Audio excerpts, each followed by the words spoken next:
Sir இப்போ மீண்டும் மணிப்பூரில் கலவரம் தொடங்குது. ஆனால் இதை பற்றி பேசுகிறதுக்கோ இதை வந்து நாடாளுமன்றத்தில் பேசுகிறதுக்கோ ஆள் இல்லை. இந்த எப்சின் ஃபைல்ஸ் எடுத்து பேசிக்கிட்டு அதுக்கு போராட்டம் பண்ணிக்கிட்டு அங்கேருந்து வெளியே சஸ்பெண்ட் ஆகி வெளியே வராங்க. இது எப்படி சார் பார்க்க? சார் இது வந்து திசை திருப்புற வேலை சார். நீங்கள் மணிப்பூரில் நடக்கிறது வந்து இனக்கலவரம் கிடையாது, என்ன அங்கே வந்து மத கலவரம் நடந்துட்டு இருக்குது. அவங்களோட கை கொத்துப்பீங்க, கோடிக்கணக்கில் பணம் அடிப்பீங்க. இன்னைக்கு வந்து வாஜ்பாயும் பிஜேபியும் மதவாத கட்சின்னு சொல்றீங்க. இந்த மதவாத கட்சியில் முரசொலி மாற காமர்ஸ் மினிஸ்டர் இருந்தப்போ தான் சன் டிவி பல ஆயிரம் கோடி ரூபாய் பணம் இதெல்லாம் சம்பாதிக்க முடிஞ்சுது. அங்கே இருக்க கிறிஸ்தவ பாதகர்கள் தான் அந்த பிரச்சனையை உருவாக்கினுக்கிறாங்க. ஏன்னா அவங்க வந்து அவங்களுடைய இலக்குக்கு இது இடையூறாக இருக்குது. அதை பேசாமல் எப்சின் ஃபைல்ஸ் ஏன் தொடுறாங்க சார்? நிறைய விஷயங்கள் பேச வேண்டியிருக்கு சார். ராகுல் பேசுவாரா சார்? இதை விட முக்கியமான விஷயம் சார், அந்த ஃபைல் வெளியே வரல, அந்த புத்தகமே பிரிண்ட் ஆகல, என்ன அந்த புத்தகம் வெளியே வரல. வராத ஒரு புத்தகத்துக்கு நீ எதுக்கு இட்டு கட்டி பேசினுக்கிற பார்லிமெண்ட்ல? நீ என்ன பண்ணணும்? உண்மையிலே நல்லவனா இருந்தாங்க இந்தியாவிலேருந்து கல்யாணம் பண்ணிட்டு யார் போனாலும் இந்திய அரசியல் சட்டப்படி விவாகரத்து இந்தியாவில் தான் பண்ணணும் அப்படின்றத சட்டமாக கொண்டு வான்னு சொல்லி இப்போ இருக்கிற பார்லிமெண்ட்ல இப்போ இருக்கிற கவர்மெண்ட்ட சொல்லு சார். அன்றைக்கி நான் வந்து நிறைய வந்து நான் அதிகாரியாக இருக்கிறேன் சார். நான் வந்து ஒரு ஆனஸ்ட் ஆஃபீஸர். என்ன பிரைம் மினிஸ்டரோ டிஃபென்ஸ் மினிஸ்டரோ ஒரு விஷயம் சொல்கிறாங்கன்னா ஏற்புடையதுக்குன்னு நான் பண்ண மாட்டேன் தைரியமாக சுட்டு அப்போ ரிசைன் பண்ணிட்டு போக வேண்டியது தானே சார். காங்கிரஸ் பீரியடில் தான் டிஃபென்ஸில் கோடிக்கணக்கான ரூபாய் கொள்ளையடிக்கப்பட்டது. நிர்மலா சீதாராமன் வந்து பட்ஜெட் தாக்கல் கொடுக்குறாங்க. அப்போது வந்து ஒரு வாக்குவாதமாகுது, தமிழை வந்து பிச்சை எடுக்க கூட லாய்க்கு இல்லை அப்படின்ற மாதிரி நிர்மலா சீதாராமன் சொல்லிட்டாங்க அப்படின்னு சொல்லி கமல் அதுக்கு ஆவேசமாக பேசுகிறார். ஆக்சுவல் ஃபுட்டேஜ் என்னென்னா, பெரியார் இப்படி சொன்னார், பெரியார் வந்து தமிழ் மொழியை வச்சு பிச்சை கூட எடுக்க முடியாதுன்னு சொன்னாருன்றதை நிர்மலா சீதாராமன் சொல்லியிருக்காங்க. அதை பேசாமல் இவங்க கமல்ஹாசன் வந்து இப்படி பேசிட்டாரு அப்படின்ற மாதிரி ஒரு ஹீரோ. இதில் கமல்ஹாசனை தமிழில் தெளிவாக பேச சொல்லுங்கள் சார். சினிமா டைலாக் எழுதி வச்சு பேசலாம் கிடையாது சார். அவன் வந்து தன்மானம் உள்ளவனா சார். அவங்க சொல்லக்கூடிய திராவிட மாடல் இதுதான். யாரும் வலுவான சக்தி ஆகிடக்கூடாது, அந்த வலுவான சக்திகளை முழுக்க உடச்சி எடுத்துடணும். தான் மட்டும் தான் குடும்பம் மட்டும் இருக்கணுன்றது தெளிவாக கருணாநிதி பண்ணிட்டு போயிருக்காரு. பச்சை தமிழெல்லாம் வந்தானுங்க, உன் முன்னாடி வந்தானுங்க. நீ என்ன பண்ண? கருணாநிதிக்கும் வைகோக்கும் இவன்லாம் உள்ளார வந்தானாக்கா நம்ம குடும்பத்தை கொண்டு வர முடியாதுன்றதுல கருணாநிதி தெளிவான சிந்தனையில் பண்ணார். அதுக்கு ஒரு ட்ரம்ப் கார்டு தான் அந்த Vaiko Balasamy. Video is presented by BMC. Desktop and laptops for your office at wholesale price. All in one place. FT politics நேயர்களுக்கு வணக்கம். இன்றைக்கி நம்ம கூட பேசுகிறதுக்கு அகில பாரத சத்திரிய மகாசபையின் ஸ்டேட் பிரசிடென்ட் புருஷோத்தமன் சார் தான் இருக்காங்க. வாங்க பேசலாம் சார். வணக்கம். வணக்கம் அகிலன், எப்படி இருக்கீங்க? நல்லா இருக்கேன் சார். நீங்கள் எப்படி இருக்கீங்க சார்? இப்போ மீண்டும் மணிப்பூரில் கலவரம் தொடங்குது. ஆனால் இதை பற்றி பேசுகிறதுக்கோ இதை வந்து நாடாளுமன்றத்தில் பேசுகிறதுக்கோ ஆள் இல்லை. இந்த எப்சின் ஃபைல்ஸ் எடுத்து பேசிக்கிட்டு அதுக்கு போராட்டம் பண்ணிக்கிட்டு அங்கேருந்து வெளியே சஸ்பெண்ட் ஆகி வெளியே வராங்க. இது எப்படி சார் பார்க்க? சார் இது வந்து திசை திருப்புற வேலை சார். நீங்கள் மணிப்பூரில் நடக்கிறது வந்து இனக்கலவரம் கிடையாது, என்ன அங்கே வந்து மத கலவரம் நடந்துகிட்டு இருக்குது. ட்ரக் மாஃபியா பிரச்சனை நடந்துகிட்டு இருக்குது. அதை நீங்கள் திசை திருப்புறீங்க, என்ன அது ஒன்று. இன்றைக்கி இவங்க சொல்கிறாங்களா மணிப்பூரில் நடக்குது, மணிப்பூரில் நடக்கக்கூடிய கொடுமை மாதிரி எங்கேயுமே நடக்கலை, பெண்கள் வந்து நிர்வாணப்படுத்திட்டாங்க, இதெல்லாம் சொல்கிறீங்களே. இந்திரா காந்தி செத்தப்போ டெல்லியில் நடந்த ஒரு பிரச்சனை, மனித சமுதாயம் யாராலையும் ஏற்றுக்கவே முடியாத ஒரு விஷயம். அத்தனை சீக்கியர்களை உயிரோடு போட்டு கொளுத்துனாங்க. அந்த கேஸு எத்தனையோ வருஷமாக நடந்தது. என்ன ஜட்ஜ்மெண்ட் வந்தது? என்ன அன்றைக்கி இதே திமுக எங்கே போச்சு? இன்றைக்கி மணிப்பூரில் வந்து ஏன் மோடி போகலன்னு கேட்குறாங்களே.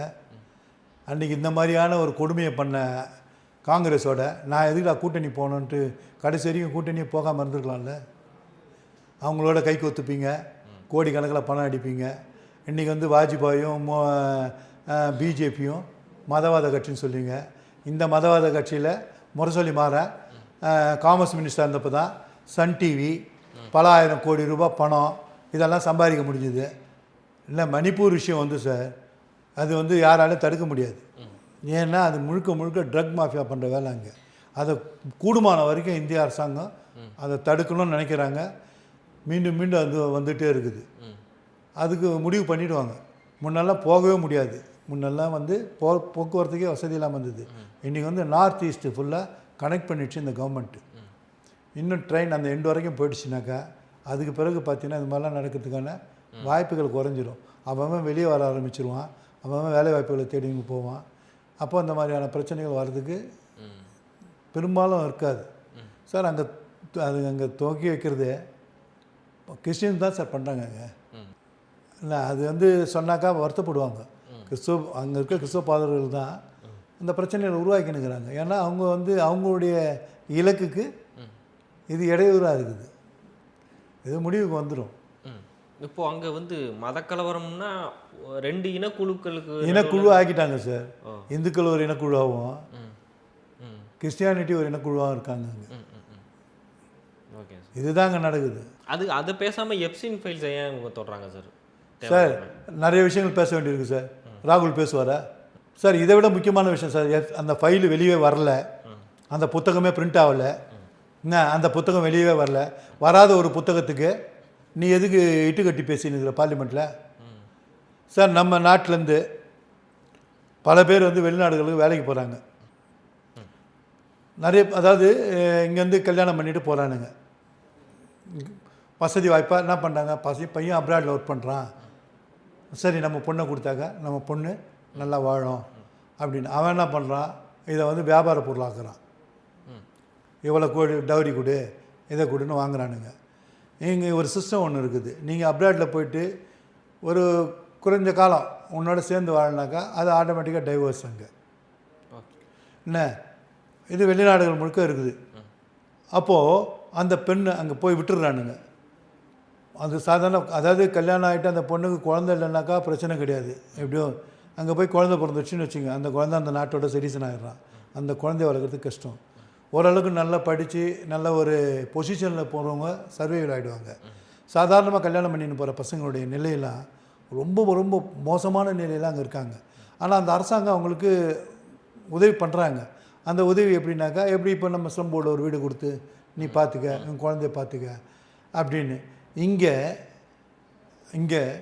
இங்கேருந்து இந்த நிம்மதியான வாழ்க்கையாக வாழ்ந்துருக்கோம். அங்கே போய் கஷ்டப்படுறாங்க. நீ என்ன பண்ணணும், உண்மையிலே நல்லவனாக இருந்தாக்கா முத்தலாக் வந்தது இல்லை, அதே மாதிரி இந்தியாவிலேருந்து கல்யாணம் பண்ணிட்டு யார் போனாலும் இந்திய அரசியல் சட்டப்படி விவாகரத்து இந்தியாவில் தான் பண்ணணும் அப்படின்றத சட்டமாக கொண்டு வான்னு சொல்லி இப்போ இருக்கிற பார்லிமெண்ட்டில் இப்போ இருக்கிற கவர்மெண்ட்டிட்ட சொல்லு. இப்போ இருக்க கவர்மெண்ட் எல்லா நாடுகளோட இணக்கமாக இருக்கிறாங்க. அப்போது இந்தியன்ஸ் யாராக இருந்தாலும் வெளிநாடுகளில் வந்தாக்கா டைவர்ஸ் பண்ணுறதுக்கு முடியாது, நீ உன் நாட்டில் தான் போய் டைவர்ஸ் பண்ணணும் அப்படின்னு சொல்லிட்டோம். அது எவ்வளோ பேருக்கு வந்து பாதுகாப்பாக இருக்கும் தெரியுங்களா? அது பல பேர் வந்து எழுந்திருக்காங்க, ரொம்ப கஷ்டப்படுறாங்க. இதை பற்றிலாம் இவனுக்கு பார்லிமெண்ட்டில் பேச மாட்டானுங்க சார். ஜெயா பச்சன் பேசிச்சு, உண்மையிலே நல்ல ஒரு கருத்தை பேசிச்சு. முன்னே முதியோர்களுக்கு எந்த வித பாதுகாப்பும் இங்கே கிடையாது, ஓல்டேஜ் பர்சனுக்கு. மற்ற இடங்கள்லாம் இருக்குது, அவங்க வந்து ரிட்டையர்ட் ஆன பிறகு அவங்ககிட்ட பென்ஷன் வாங்குறாங்க, இன்கம் டேக்ஸ் கட்டுறாங்க, எல்லாமே பண்ணவங்களுக்கு என்ன கொடுக்குறீங்கன்னு கேட்டுலாம் ஒரு பெரிய லிஸ்ட் அவுட்டே பண்ணிச்சு. அதுக்கு பிறகு ஏதோ சின்ன சின்ன விஷயங்கள்லாம் பண்ணியிருக்காங்கன்னு வச்சுங்க. அந்த மாதிரி எதனா ஆக்கப்பூர்வமாக பேச வேண்டியதானே ராகுல் காந்தி? ஒன்று ஓட்டு திருட்டு. என்ன இப்போ இந்த புத்தகம் அவன் வெளியிட்டான்ல, அது வெளியே வரலை, அவனே போய் சேர்ந்துட்டான். அவன் பொண்ணு வந்து சொல்லிட்டோம் சார், அன்றைக்கி நான் வந்து நிறைய வந்து நான் அதிகாரியாக இருக்கிறேன் சார், நான் வந்து ஒரு ஆனஸ்ட் ஆஃபீஸர். என்ன பிரைம் மினிஸ்டரோ டிஃபென்ஸ் மினிஸ்டரோ ஒரு விஷயம் சொல்கிறாங்கன்னா ஏற்புடையதுங்கன்னா நான் பண்ண மாட்டேன் தைரியமாக சொல்லிட்டு அப்போயே ரிசிக்னேஷன் பண்ணிட்டு போக வேண்டியது தானே. ரெசிக்னேஷன் கொடுத்துட்டு அப்போயே வெளியே வந்துட்டு இருக்கணும். இது வந்து நம்ம நாட்டுக்கு செய்யக்கூடிய துரோகம் அப்படின்னு ஏன் சொல்ல சார்? காங்கிரஸ் பீரியடில் தான் டிஃபென்ஸில் கோடிக்கணக்கான ரூபாய் கொள்ளையடிக்கப்பட்டது வெளிநாடுகளில். இப்போது மேக் இன் இண்டியா சிஸ்டத்தில் நம்ம ஊர்லேயே நம்ம செய்கிறோம். இப்போ நாமளே விற்கக்கூடிய அளவுக்கு இந்த கவர்மெண்ட் கொண்டு வந்திருக்காங்க. நீ இப்போது உங்களோட டெக்னாலஜி நான் வாங்கினேன்னா அதுக்கு முன்னாடி வந்து நீங்கள் ஸ்பேர் பார்ட்ஸு அங்கேருந்து தான் நான் வாங்கி ஆகணும், அங்கேருந்து தான். இப்போ அதெல்லாம் மாறி போச்சு இல்லை, அது உங்களுக்கு நல்லாவே தெரியும். மேக் இன் இண்டியா சிஸ்டத்தில் கொண்டு வந்துட்டாங்க. இன்னொரு 10 வருஷம் போச்சுனாக்கா நாம் வந்து பெரிய அளவில் வெப்பன் டீல் பண்ணக்கூடிய வாய்ப்புகள் நம்ம நாட்டில் வந்துடும். அதுக்கான தரவுகள் முழுக்க நம்ம கொண்டு வந்துட்டோம். இப்போ சைனா எப்படி பண்ணலாம்? இதே சிஸ்டத்தை தான் அவன் வந்து அடாப்ட் பண்ணிங்கன்னா. ஏன் காங்கிரஸ் இத்தனை வருஷம் இருந்தீங்களா, நீங்கள் பண்ண வேண்டியது தானே சார்? டிஃபென்ஸில் வந்து நீங்கள் அது வாங்க காசு சார் உனக்கு. இவனுக்கு போய் இப்போ இருக்க கவர்மெண்ட்டை பற்றி பேசின்னு இருக்கிறானுங்க. ரஃபேல் கதையே ஒன்றும் முடியல. ஆமாம் ரஃபேல் கதை என்ன முடிஞ்சது? இப்போ ரீசன்ட் டைமாக பார்லிமெண்ட்டுக்குள்ளார பயந்து ஓடிட்டார் மோடி அப்படின்னு ஒரு சர்ச்சையை இப்போ இங்கே திமுகலேருந்து எல்லோரும் கலக்குறாங்க. நல்லா ஒரு விஷயம் கேட்டுங்க சார், நீங்கள் எம்பியாக இருக்கிறீங்க, பார்லிமெண்ட்டுக்குள்ளார எது பண்ணாலும் ஒன்றும் பண்ண முடியாது, நடவடிக்கை எடுக்க முடியாது, அது சபாநாயகர் தான் எடுக்கணும். ஒன்று சஸ்பெண்ட் பண்ணலாம், வேறு எதனா பண்ணலாம். 3 பேர் போயிட்டு கேரோ பண்ணுறோன்னு போகிறாங்க. உங்களை அடிக்கலாம் கூட வேண்டாம் சார், சும்மா தேவையில்லாமல் உங்கள் மேலே அந்த பேப்பரை தூக்கி வீசினா கூட அது எவ்வளோ பெரிய தப்பாயிடும் நீங்கள் யோசிச்சு பாருங்கள். உலகம் முழுக்க என்ன பார்ப்பான், அதை தானே எல்லா நாளும் விரும்புகிறானுங்க. அதை செய்ய காங்கிரஸ் துடிக்குதா? நம்ம பிஜேபி கோசம் பேசலை சார், நிதர்சனமான ஒரு உண்மையை சொல்லுவார். இது ஒரு பிரைம் மினிஸ்டர் மேலே தூக்கி சார் ஒன்றும் இல்லை சார், அந்த 3 பேர் போனாங்க இல்லைங்களா, காலில் இருக்கிற செருப்பு கட்டி வீசினா கூட என்னாச்சு சார்? பிரைம் மினிஸ்டர் மேலே வீசிட்டாங்க, அதுக்கப்புறம் என்ன ஒன்று நடவடிக்கை எடுக்கட்டும். உங்களுக்கு தெரியும் இல்லைங்களா, ஒரு பெரிய போன கவர்மெண்ட்டில், காங்கிரஸ் கவர்மெண்ட்டில் சரத்பவார் ஒரு ரிப்போர்ட்டர் செருப்பால் அடிச்சான் தெரியுங்களா? ஆமாம். அந்த ரிப்போர்ட்டர் இல்லை, அது வேறு. ஆனால் அடித்தான், அது எந்த அளவுக்கு பாதிக்கப்பட்டான், எவ்வளோ பெரிய பாதிப்பு, எவ்வளோ அசிங்கமாச்சு. இதே பார்லிமெண்ட்டுக்குள்ளார ஒரு பிரைம் மினிஸ்டர் நீ பண்ணிட்டீனாக்கா, தாக்குறதுனாக்கா பல விதம் இருக்குது சார். உங்களை வந்து அட்டாக் பண்ணுறதுன்னு மட்டும் இல்லை, அசிங்கப்படுறதுனா கூட போச்சு இல்லை. இது வந்து ஒரு பெரிய இஷ்யூவாக ஓடிட்டாங்க போயிட்டாங்கன்னு பேசிகிட்டு இருக்கான், பேசிகிட்டு இருக்காங்க. இங்கே இன்னொரு குற்றச்சாட்டு வைக்கிறாங்க சார், இப்போது இந்த மோடி வந்து தன்னை காப்பாற்றிக்கிறதுக்காக தான் யூஎஸோட ட்ரேடிங் டீல் வந்து ஓகே பண்ணிட்டாரு சார். கிடையவே கிடையாது சார், யூஎஸ் வந்து பணிஞ்சு வந்திருக்கான். நேற்று இப்போ ரீசெண்ட் டைமில் கூட பார்த்துருப்பீங்க, என்ன நம்ம ஃபாரின் அஃபேர் மினிஸ்டர்லேருந்து சொல்லியிருந்தாங்க, நாங்கள் யாப்பையும் பணியில் அந்த யூரோப்பியன் யூனியனோட நம்ம டைப் ஆன உடனே நம்ம கதை முடிஞ்சு போச்சுன்னு யூஎஸ் தெரியும். அவன் தான் இறங்கி வந்திருக்கிறான். என்றைக்குமே மோடி வாய் திறந்து பேசி பார்த்துருக்கீங்களா? இல்லை சார். எந்த ஸ்டேட்மெண்ட்டாவது அவங்க தான் சொல்லுவார், ட்ரம்ப்பு சொல்லிகிட்டே இருப்பார், அவர் பல நாடுகளுக்கு சொல்கிறாரு. அந்த மாதிரி இந்தியா வந்துடும்ன்றாரு. உக்ரைனில் வார் நின்று போச்சுன்னாரு, எங்கே நின்றுது? ஈராக்கில் வார் நின்று போச்சு, நீ பேச்சுவார்த்தைன்றாரு. பண்ண முடிஞ்சுதா? அதெல்லாம் பண்ண முடியாது சார். இந்தியா வந்து பழைய காங்கிரஸ், இந்த காங்கிரஸ் பிள்ளை இந்த இந்தியாவாக இல்லை சார். இப்போது தனக்கான கௌரவத்தை அவங்க காப்பாற்றுறாங்க, நிலை நிறுத்திக்கிறாங்க. அது நமக்கு பிடிக்குதோ பிடிக்கலையோ நிதர்சனமான உண்மைகளை ஏற்று தான் ஆகணும். உலகம் முழுக்க இருக்காங்க தெரியுங்களா, இங்கேருந்து போயிருக்காங்க தெரியுங்களா நம்ம ஆட்கள்லாம் இந்தியாவிலேருந்து. நீங்கள் அவங்கள கேட்டு பாருங்கள். இப்போ நம்மளை என்ன மாதிரி அந்த நாடுகள் நம்மளை ட்ரீட் பண்ணுறாங்கன்றதை மட்டும் கேளுங்க. நமக்கான ஒரு சுய கௌரவத்தை உருவாக்கி கொடுத்துருக்காங்க, உங்களுக்கு அதுவே போதுமே சார். முன்னெல்லாம் யூரோப்பில் இப்போ பார்த்தீங்கன்னாக்கா இமிக்ரேஷன்ஸ்லாம் வெளியே போராட்டம் பண்ணுறானுங்க. கடந்த காலங்களில் நீ எதிர்த்து போராட முடியாது, ஞாபகம் இருக்குங்களா? நீங்கள் அங்கே இருக்க ஒயிட்ஸை எதிர்த்து நீங்கள் இமிக்ரேட் ஆனவங்க போய் கேரளா பண்ணனா அடுத்த நிமிஷமே ஆக்ஷன் வேறு மாதிரி இருக்கும். இன்றைக்கி ஒன்றும் நீ பாட்டு நீ பேனர் தூக்கின்னு வா, நான் பேனர் தூக்கிட்டு வரேன். நீ ஆஸ்திரேலியாவில் நடந்தது தான். இமிக்ரேஷன்ஸ் வந்து இமிக்ரெண்ட்டால் எங்களுக்கு பாதிப்பு, இமிக்ரெண்ட்லாம் போனப்போ அங்கே போன இமிக்ரெண்ட்ஸ் இந்தியன்ஸு சைனீஸு அவன்லாம் என்ன சொன்னான், நான் மட்டும் இமிக்ரெண்ட் கிடையாது, நீங்கள் தான் இமிக்ரெண்ட். நீ என்ன அந்த மண்ணின் மைந்துனா? பூர்வகுடி நீ கிடையாது, அந்த பூர்வகுடி எவ்வளோ பேர் அழிச்சிங்க, இதே தான் உலகம் முழுக்க பண்ணியிருக்கீங்க அப்படின்னு கேட்கக்கூடிய அளவுக்கு அந்த தைரியம் வருது இல்லை? அதுக்கு நம்ம பின்னாடி ஒரு அரசாங்கம் இல்லைன்னா நம்மளால் பேச முடியாது இல்லை? நம்ம அதுக்காவது நம்ம நாட்டுக்கு வந்து மரியாதை சொல்லணும். இப்போது நேற்று முந்தா நேற்று வந்து நிர்மலா சீதாராமன் வந்து பட்ஜெட் தாக்கல் கொடுக்குறாங்க. அப்போது வந்து ஒரு வாக்குவாதமாகுது, தமிழை வந்து பிச்சை எடுக்க கூட லாய்க்கு இல்லை அப்படின்ற மாதிரி நிர்மலா சீதாராமன் சொல்லிட்டாங்க அப்படின்னு சொல்லி கமல் அதுக்கு ஆவேசமாக பேசுகிறார். ஆக்சுவல் ஃபுட்டேஜ் என்னென்னா, பெரியார் இப்படி சொன்னார், பெரியார் வந்து தமிழ் மொழியை வச்சு பிச்சை கூட எடுக்க முடியாதுன்னு சொன்னாருன்றதை நிர்மலா சீதாராமன் சொல்லியிருக்காங்க. அதை பேசாமல் இவங்க கமல்ஹாசன் வந்து இப்படி பேசிட்டாரு அப்படின்ற மாதிரி ஒரு ஹீரோ. முதல்ல கமல்ஹாசனை தமிழில் தெளிவாக பேச சொல்லுங்கள் சார்.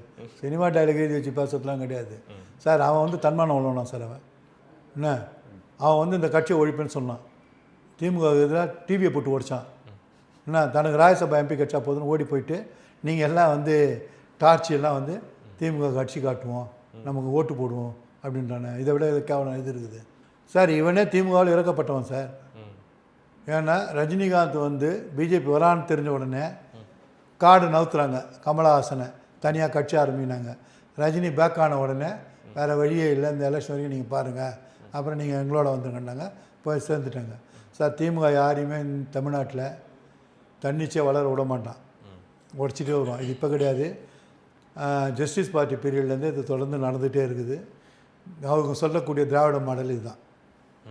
யாரும் வலுவான சக்தி ஆகிடக்கூடாது, அந்த வலுவான சக்திகளை முழுக்க உடச்சி எடுத்துடணும். தான் மட்டும் தான் குடும்பம் மட்டும் இருக்கணுன்றது தெளிவாக கருணாநிதி பண்ணிட்டு போயிருக்கார். சார் வைகோபாலசாமி ஸ்டாலின் பிடிக்கல அப்படின்னு திமுக விட்டு வெளியே வர்றார். பிரச்சனை அங்கே தானே ஸ்டார்ட் ஆச்சு. உன் முன்னாடி நீ இருக்கக்கூடிய உன் ஆள் எவனும் வரல, அத்தனை மாவட்ட செயலரும் பின்னாடி வந்தான். அவன்லாம் யாருன்னு பார்த்தீங்கன்னாக்கா பூர்வீக தமிழன். எல்லா மாவட்டங்கள்லேருந்து வந்த மாவட்ட செயலர் அத்தனை பேரும் பச்சை தமிழெல்லாம் வந்தானுங்க, உன் முன்னாடி வந்தானுங்க. நீ என்ன பண்ண? Very very good plan sir இது கருணாநிதிக்கும் வைகோக்கும். இவன்லாம் உள்ளார இருந்தானாக்கா நம்ம குடும்பத்தை கொண்டு வர முடியாதுன்றதுல கருணாநிதி தெளிவான சிந்தனையில் பண்ணார். அதுக்கு ஒரு ட்ரம்ப் கார்டு தான் அந்த வைகோபாலசாமி. கட்சியை நான் தனியாக்குறேன்னு சொல்லிட்டு இருக்கக்கூடிய மாவட்ட செயலாளர்கள் அத்தனை பேரையும் ஒருங்கிணைச்சு கொண்டு வந்துட்டார் இவர். அதில் உஷாராகி தான் வீரபாண்டிய ஆறுமுகம் வெளியே போயிட்டார். இந்த பிளான் எல்லாம் தெரியும். நீ என்ன பண்ண? மொத்த பேரையும் க்ளோஸ் பண்ணேன். அதாவதுங்க, நான் மாவட்ட செயலாளர் தான், என் பையன் வந்திருப்பான்ல, ஒவ்வொரு மாவட்டத்துலேயும் ஜாம்பவான் அந்த கட்சி வளர்த்தாங்க. அவனுங்களாம் என்ன ஆனானுங்க? வைகோ பின்னாடி வந்தானுங்க, மொத்த பேர் போனானுங்க, சிலரை கொண்டானுங்க, செத்தே போனானுங்க. இதெல்லாம் நடந்தது. வைகோ யாருக்கு எவனை பற்றியும் கவலைப்படாமல் தம்பி மாதிரி நல்லவனே கிடையாதுன்னு சொல்லி இன்றைக்கி டிஎம்கே எடுத்துமே கிளப் பண்ணிட்டிய. அப்போ இது எவ்வளோ பெரிய மாஸ்டர் மைண்டாக இருக்கும் பாருங்கள். என்ன மாதிரி மாஸ்டர் பிளான் பண்ணியிருக்கானு பாருங்கள். இவனுங்களை தவிர, திராவிடர்களை தவிர தமிழகத்தை எந்த தமிழனும் வரக்கூடாது அப்படின்றத தெளிவாக அரசியல் பண்ணுறானுங்க. இது இங்கே இருக்கிறவங்களுக்கு புரியல. நம்ம என்ன பண்ண முடியாது? தமிழர்களாக இருக்கக்கூடியவனுங்க கட்சி வச்சு நடத்துகிறானுங்க. ஆனால் இவனுங்களே ஒன்றா மாட்டேன்றானே. என்ன பிளான் பண்ணி வைகோபாலசாமி பிரித்து திரும்ப அவங்க எல்லாரையும் காலி பண்ணி மறுபடியும் எல்லோரையும் ஒருங்கிணைச்சி திராவிடர்கள் முழுக்க வந்துட்டாங்க. சார் இது நான் பொறாமையை சொல்ல நினைக்கல. நீங்கள் ஒரு நிமிஷம் யோசித்து பார்த்தீங்கன்னாக்கா இதனுடைய உள்ளர்த்தம் நல்லா தெரியும். சார் அவ்வளோ தூரம் பேசுகிறவங்க போயிருக்கக்கூடாது சார். நீ தம்பி மாதிரி இல்லைன்ற எவ்வளோ கேவலமான வேலை. உன்னால் ஒழிஞ்சு போன செஞ்சி ராமச்சந்திரன், உன்னால் ஒழிஞ்சு போன எத்தனை பேர், மதுராந்தகம் ஆறுமுகம், ஜாம்பவானாக இருந்தவங்க சொல்ல வரேன் நான், பொன்முத்துராமலிங்கம், பல பேர் உன்னால் காலியானானுங்கள்ல. எல்ஜி, ஒவ்வொரு மாவட்ட செயலாளரும் பெரிய பெரிய குறுநில மன்னர்கள் மாதிரி இருந்தானுங்க. அத்தனை பேரையும் உங்கள்கிட்ட வந்து அவ்வளோ பேரையும் காலி பண்ணிவிட்டு திரும்ப அடமான விஷயம் திரும்ப ஒருங்கிணைச்சிட்டிங்களே, ஒன்றாயிட்டிங்களே. அப்போ தமிழர்கள் எவனோ ஆட்சிக்கு வரக்கூடாதுன்றதுல தெளிவாக இந்த திராவிட மாடல் அரசு பண்ணுது. அதுக்கு நம்ம மக்கள் ஃபுல்லாக ஒத்துழைக்கிறாங்க. நம்ம அது ஒன்றுமே பண்ண முடியாது. மிக ஆழமான அரசியல் பேசியிருக்கோம், நீண்ட நாட்களுக்கு பிறகு பேசியிருக்கோம். அதுவும் தொடர்ந்து நீங்கள் எங்கள் சேனலுக்கு வந்து ஆதரவு கொடுக்கணும் சார். உங்கள் நேரத்துக்கு பதிலுக்கு ரொம்ப நன்றி. நன்றி.